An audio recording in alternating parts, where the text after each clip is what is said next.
Our public relations policy is based on attraction rather than promotion. We need to always maintain personal anonymity at the level of press, radio, and films.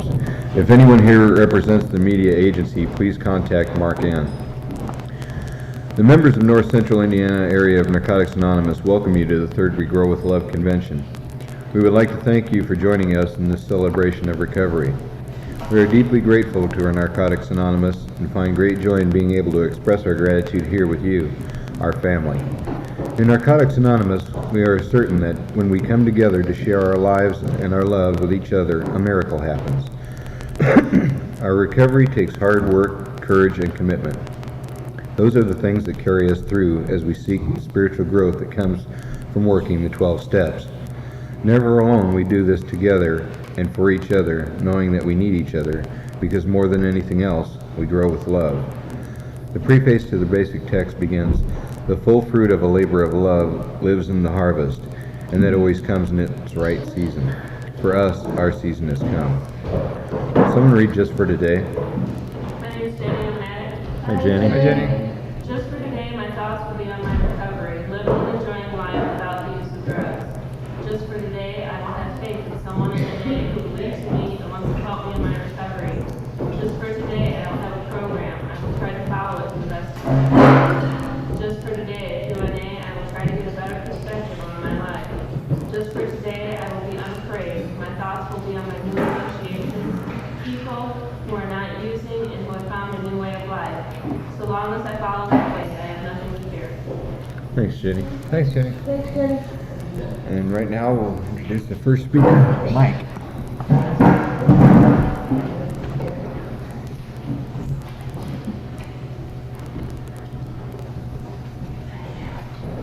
Thank you. My name's Mike, and I'm an addict. The topic or subject is fear of change, and my life is ultimately controlled by a fear of change. Sometimes I've been in the same job for 20 years, and lived in the same house for about 13 years, and same wife for 13 years, and I'm real comfortable with where I'm at. But sometimes I'd like to change, but fear slows you down or makes you just kind of say, "Oh, I don't want to do anything," to make it, fear of it being not as good as life is right now, and I don't know. Sometimes fear is just a mindset that you set upon yourself. I would like to expand my horizons, and not let fear control the way I live. I've got a few years in recovery, but I still let fear limit my expectations and stuff, I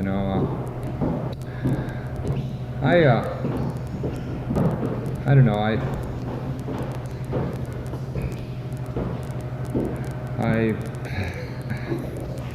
Fear is a controlling factor in all of our lives. We can overcome it with the program and working the steps. You could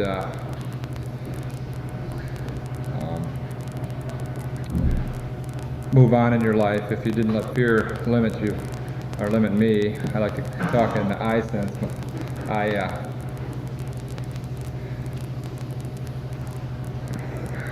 don't know. Like I said, I work in the same job. Many times I think about getting a higher position or changing jobs, and because I'm comfortable with where I'm at, I don't. I just say, "Oh, I better just stay where I'm at." And you live your life that way, and I don't know. Fear has a lot to do with the fourth step, making searching and fearless moral inventory, and I know that's a way of overcoming a lot of your fears, is to write it down and try to expose it to the light, and make some of the fears go away. My life is a lot better because of the program, and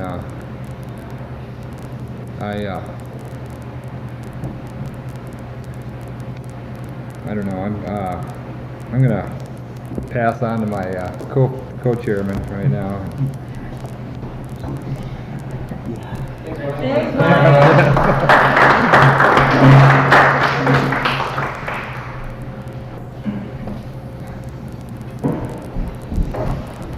Hi everybody, I'm Dennis and I'm an addict. Hey, Dennis. Grateful to be here. Luckily I didn't have a lot of time to worry about this. And that's good. That's good for me.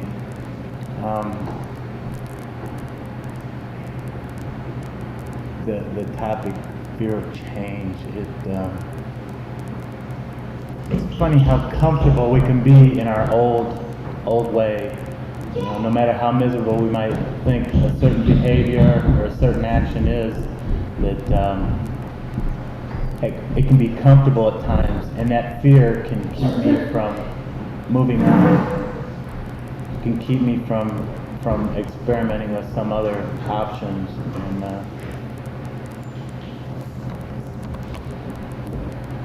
it's real important for me to share where I'm at, so with people, with the sponsor, with whatever, because sometimes I can get so trapped in the way my life is, the way I'm being, that I can't even see another way. I don't even know another way. And a lot of times that the fear of change, if something is different, it feels uncomfortable, and doing something uncomfortable is getting a lot easier for me today. You know, if it feels real easy, real safe, I'm probably doing the same old thing. You know, in whatever relationships, my recovery. You know, if I'm writing the same thing over and over, you know, there's no growth going on, and change is definitely about growth. You know, it's funny when we first come in here, at least in my area, they tell us, you know, no major changes in the first year, but, you know, give up drugs, give up your friends, give up your places, and you know, go to meetings every day, but don't make any major changes. And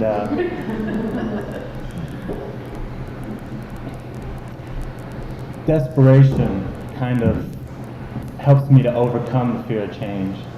You know, just being at a hopeless place where being sick and tired of doing it the same old way. I recently came up to a point, I have a teenage daughter, and I had to do something different. You know, as an addict, I was taught that somebody is going to get clean when they're ready, when they come as time, you know, when they feel it's time, when they hit their bottom. But as a parent, there's something else going on, and watching this go on was probably the hardest thing I've done in recovery yet. And I had to do something different. And I reached out to people, you know, I looked for some suggestions. And I even took parenting class. You know, that was something like, you know, there was a fear there because, you know, that fear of change came in major because, well, first off, I had to go in this class and say how I was doing things. You know, so I had to get honest for starters. You know, and then once I got honest, then I had to try something different because I was admitting that how I did things and that how I was doing things was not working. And so that fear was there. And you know, like everything new, that fear is there, and it's not as immobilizing as it was at a time, you know, earlier. And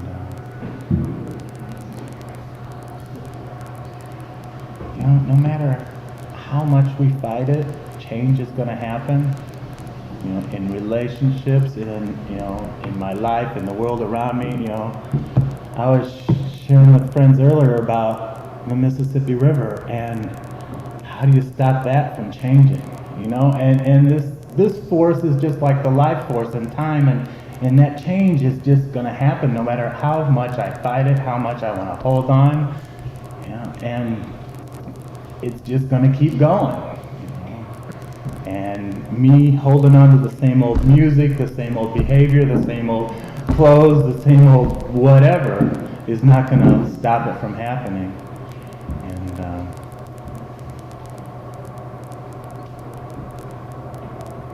you know, that fear of change is what keeps me from working a 6-step. You know, that fear of holding on and not wanting to let go of who I am. And you know, for a long time, my defects kept me alive. You know? They kept me miserable, but I stayed alive. And that was all of our defenses. That was the way we survived for a long time. But we come in here and we were tired of being that way, tired of living that way. And we have to try something different. And if it feels uncomfortable, I'm probably doing something different, and I'm going to learn something either way. Whether it's the right thing, the wrong thing, whatever, you know, there's going to be a lesson there. And change is all lessons, and that's definitely what all this is about for me. Lessons in living, lessons in being human, lessons in just, you know, we've all got that there. And you know, the one thing about change, you know, all humans want to be right. All of us do. And if I'm taking on being right, there's no room for change there. Because I'm already right, I already decided, I'm already there. And I'm not open to any possibilities, anything different. And how many times have I said, I know what I'm doing? Or when somebody starts sharing with something with me, yeah, I know. That I know, I instantly shut them off. There's no listening going on there. And I think one of the most repeated statements in my life today is, I don't know. We'll see. You know, time's going to tell it. And I was sharing with people earlier that, you know, time is really the strongest force in my life today. You know, time is what, you know, this power that is much greater than anything. And if look at man, you know, that's the one thing that we cannot control is time. I mean, we do surveys on it. We look at it, we analyze it, we look at time past and try and predict what time future is going to be, but we can't control it. And that fear comes in with time and what's coming next, and we don't know. And you know, those fears kept me using for a long time, not knowing what's out there, what's next, and wanting it my way. So,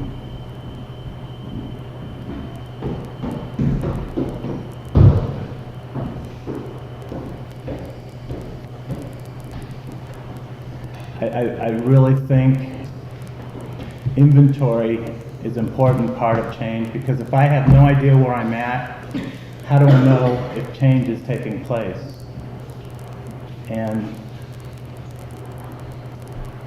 you know, that self-reflection, that inventory shows me and gives me a place, a marker of where I'm at. And then at that point, I can measure some sort of change. And it's something that 9 times out of 10, I don't see in myself. You know, somebody else, you know, comes up to me and says, well, I remember when you first come around, and, you know, there's something, you know, it's happened here, and it's the miracle of recovery.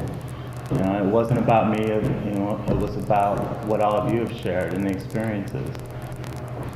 You know, and it's so gradual at times, so very, very gradual that I don't see it. I feel like the same person, and, you know, those little strides I make just sometimes elude me. And then it's back to that inventory, you know, that constant inventory for me to know. And it's like, I have made some progress there. There has been some change. And there's been a lot of times that I've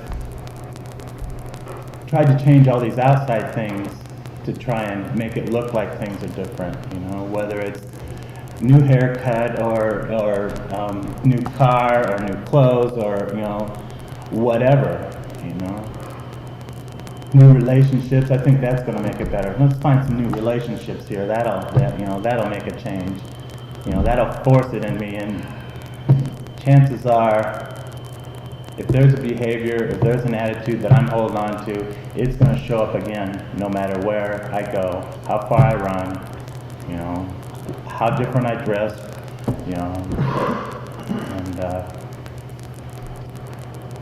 it'll come back, so that's not the type of change that really works, that can fix it. That's that quick fix, like my disease wants me to run to the first time. Go for the easy way, go for the quick fix.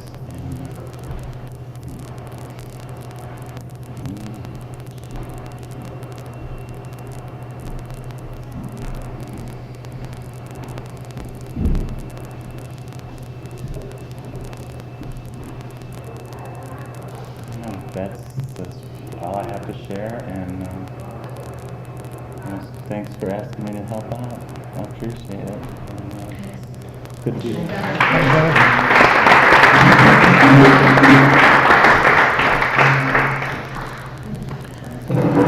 Before we open the floor for sharing, I need to remind everyone that we are being taped. If you do not wish to be taped, please let us know so that the machine can be turned off.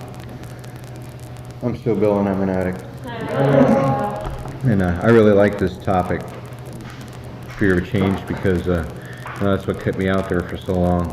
I couldn't imagine life without drugs. I couldn't, I couldn't imagine what you do. What do you do? How do you talk to people if you're not high? That kind of thing. And when I came into this program, I seen that all these people weren't using, and they were talking to each other, and they were smiling, and they were having a good time.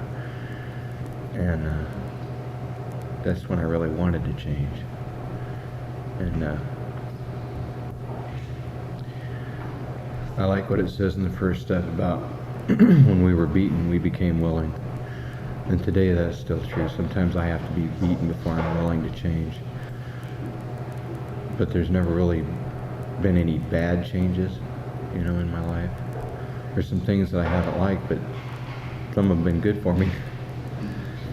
I really got a lot out of what you guys shared. I appreciate you sharing. That's all I got.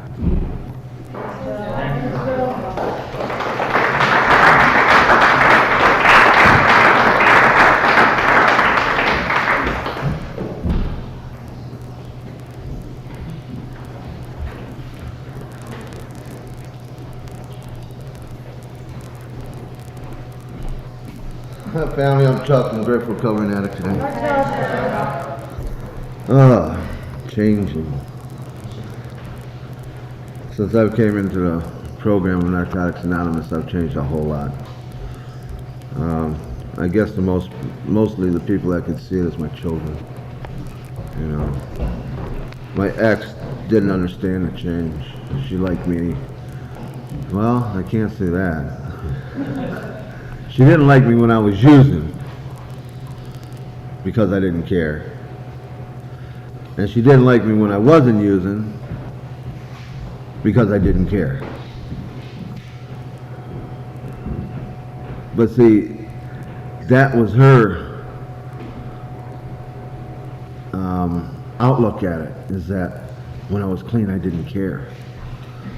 Because she didn't understand that I really did care. Because she was still using.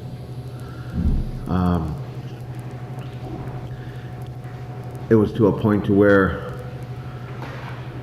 I got very offensive with my recovery.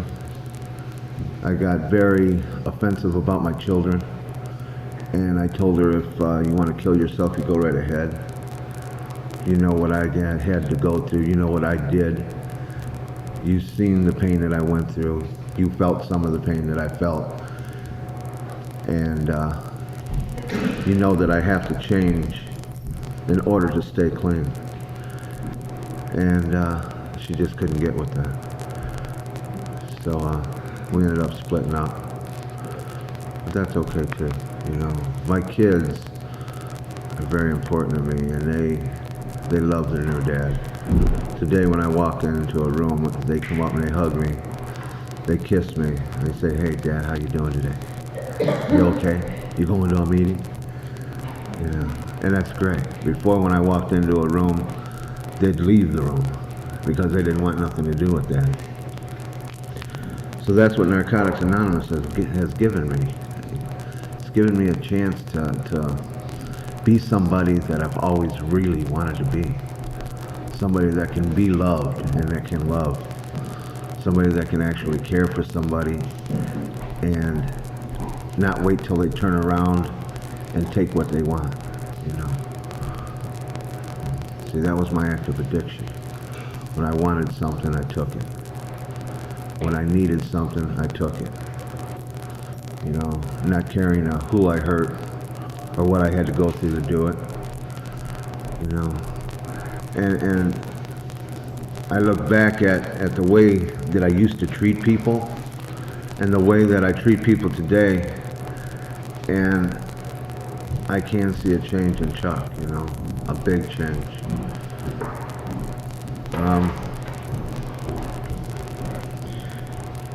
I've got a lot of changing still to do. You know, I tried making a major change in my life, you know, after 4.5 years clean. And even after this long, man, major changes are a mother, man. Oh, man, they're still a pain. And it's really hard to do, you know. And I share with the people that I sponsor, you know, they talk about, how do you change? You know, how do you do that? And a long time ago, when I first come through the program, I heard a gentleman tell me how to start changing. And so I tried it and it worked. So they asked me, you know, and I says, well, in the morning when you get up, what leg do you put in your pants first? You know, and the guy says, well, my right leg. I said, well, tomorrow morning when you get up, put your left leg in first. And for the next month, put your left leg in first. That's change. That's just a little change in routine. You know, I said, do you smoke? He said, yeah. He says, well, when you get up in the morning, do you smoke a cigarette and then have a coffee? Or do you have a coffee and then smoke a cigarette? He said, well, I smoke a cigarette. I said, well, tomorrow morning when you get up, drink your coffee first, then smoke a cigarette. That's change. That's little changes that we can do in our routines to help us with the bigger changes that we have to do in life. And it really helped this guy, you know. The guy's got over 2 years clean. And he asked me to sponsor him, and I did. And he's helped me a lot during the years. And you know, that's what I remember about learning how to change. You know, we have to start somewhere. You know, we started by giving up the drugs, and then started coming to meetings and doing something regularly besides using. You know, because that's the only thing I ever did regularly was use. I didn't care for my kids. I didn't pay my bills regularly. You know, I didn't care about anybody regularly, but I did care about the dope man having my dope when I needed it. So I made sure I had that regularly. You know, and today it's more about changing Chuck more than what he is, being a better person, and that's what I ask for from my higher power, to help me to be a better person today than I was tomorrow, and please to help me to help somebody today. Because when I can do that, I can look in the mirror and say, hey, you're okay, Chuck. You know.